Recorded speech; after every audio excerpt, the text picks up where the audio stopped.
Hello, lovelies. Welcome back to my channel. Cory here, and we are on day 18 of the 31 Days of Tarot. I went to upload this video, and I played it back, and I didn't like it. I rambled on way too long about things that had nothing to do with the prompt, so we're scrapping it, and we're re-recording. Speaking of prompts, today's prompt is what was the major lesson, or were the major lessons that you learned in the tarot in 2017? And unfortunately, I didn't have any one major lesson. That's probably why I went on a rambling spree. Now that my thoughts are a little bit more organized, we're going to try this again. So, in going through 2017, one of the major things that changed for me in my tarot practice, because it's been so solidified for so long, I've been working with the tarot in the same way that I've just about always worked with the tarot.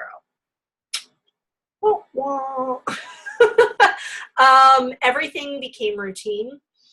I use tarot in several different aspects of my spiritual practice. I do use tarot as a tool for spiritual development. I use tarot in ritual. I use tarot in meditation. I've worked with the tarot for a number of years. But even this, we talk about the Shadowscapes tarot a lot on my Instagram feed. And I think I've discussed it quite a bit on my channel. The Shadowscapes tarot, even though the Celtic Dragon tarot was the first tarot deck that I ever purchased, the Shadowscapes tarot has been the deck that I've worked with the longest consecutively. In fact, I even showed you guys how destroyed the original copy from 2009 got after my dog got a hold of it. Not that she didn't need to be retired anyway. The dog was kind of the nail in her coffin. And this is the new replaced deck at this point. And she's still my go-to when it comes to client readings. But I have branched out a lot. In the last few years, I had started to collect tarot decks. And what really changed for me in 2017 is connecting with the tarot community. Actually watching and following big, primarily tarot-focused YouTube channels. Joining a couple tarot groups on Facebook. That was entirely new to me in 2017. And that kind of culminates my major lesson for me, is the connection with people outside of just providing readings. Discussing tarot, sharing ideas about the tarot, sharing our tarot stories. I mean, building a community around this amazing, amazing tool, and not just using it for introspection or for, sessions for clients and readings for clients, was really eye-opening for me. And if I were to talk about any major lesson, I guess my major lesson would be stop keeping tarot to yourself. Would kind of be my major lesson. Branch out. And that's exactly what I did. And even in 2017, last year, my kids are getting a bit older. I started to think about how they would begin to connect with tarot. They do have a couple of really kid-friendly oracle decks. The Spirit Cats Oracle my daughter has. The Pookie Cat Rune Oracle my son has. And they both share, or try to share, Stephen Farmer's Animal Messengers deck, which they stole right out from under me. Let's face it. I bought that for me. Did that end up with me? No, it did not. It was with me for like a week. And then they got their hands on it. And that's okay. 6 and 7, that's your main job in life, is to just take all of the fun stuff from your parents. So that's what they did. But at some point, they're going to want to get into tarot. They're going to start diving into complex things. and complex concepts. And so one of the things that I started doing in 2017 that I want to continue doing on in 2018 and work on as a part of my expanding on the community lesson, I started actually writing out and looking into Jungian archetypes for each tarot card. Carl Jung, very famous psychiatrist,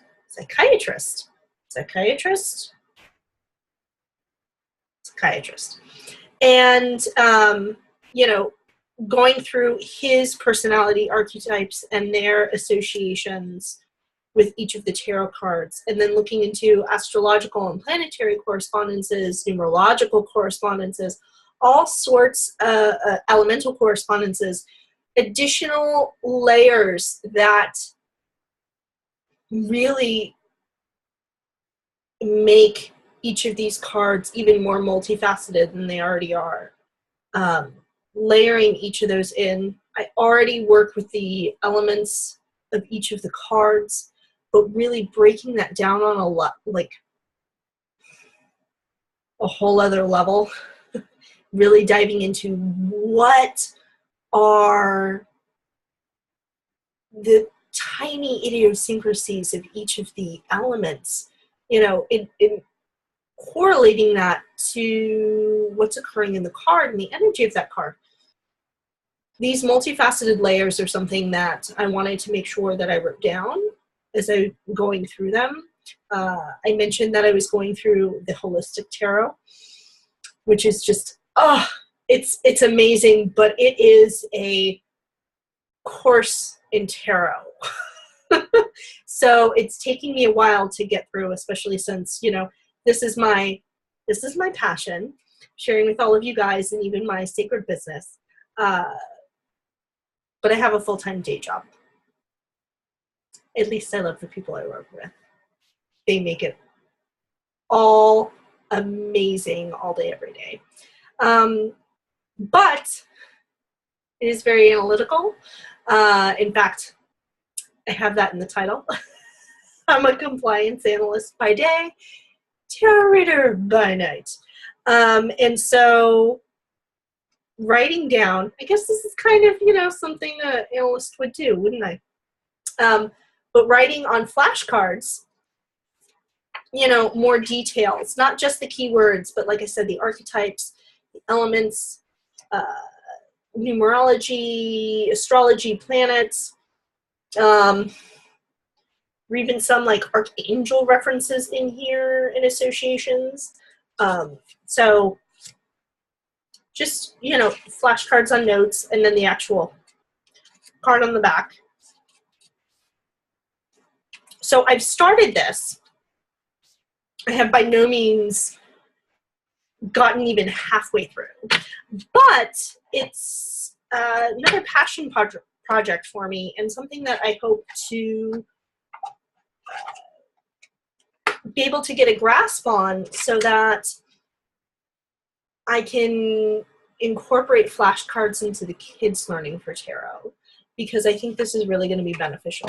And how I'm going to do that: tarot cards from Spirit Halloween. What? Yes. I think I mentioned this in a favorites video. This store, this is a benefit of tarot going mainstream, you guys, which I'll talk about in another prompt later down the road. But Spirit Halloween decided to print the actual original Rider-Waite-Smith deck, but in super bold color, like obnoxious bold. If you don't like the Rider-Waite-Smith as it's printed currently and are a big, huge fan of the centennial version of the Rider-Waite-Smith with the more muted colors, forgive me. But here's the reason why I bought it. I bought like 3 copies. It doesn't come with a little white book. It's great. Don't need one. I have like 10 books on tarot just sitting on that shelf over there, and I have another 30 on my wish list. So we're covered. But this deck was only $3.99. And it's legit the Rider-Waite-Smith, just super bold. The cardstock, not too bad. So what I want to do, I bought one for me to be like, you know, the teacher's copy.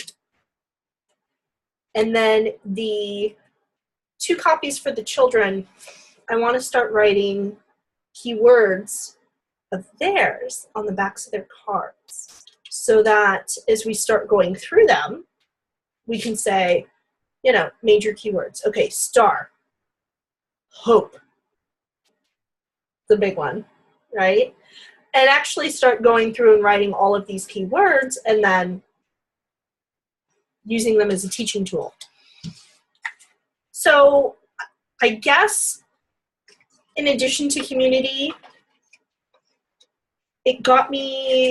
tarot taught me in 2017 to really start thinking outside the box of what I had already known.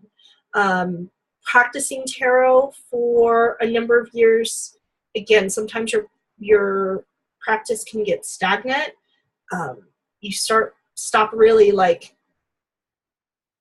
researching a lot of new ways to look at the tarot, unless that happens to be your jam. Absolutely. Unfortunately, the past 7 years, aside from a full-time job, most of my life has been sucked up having babies.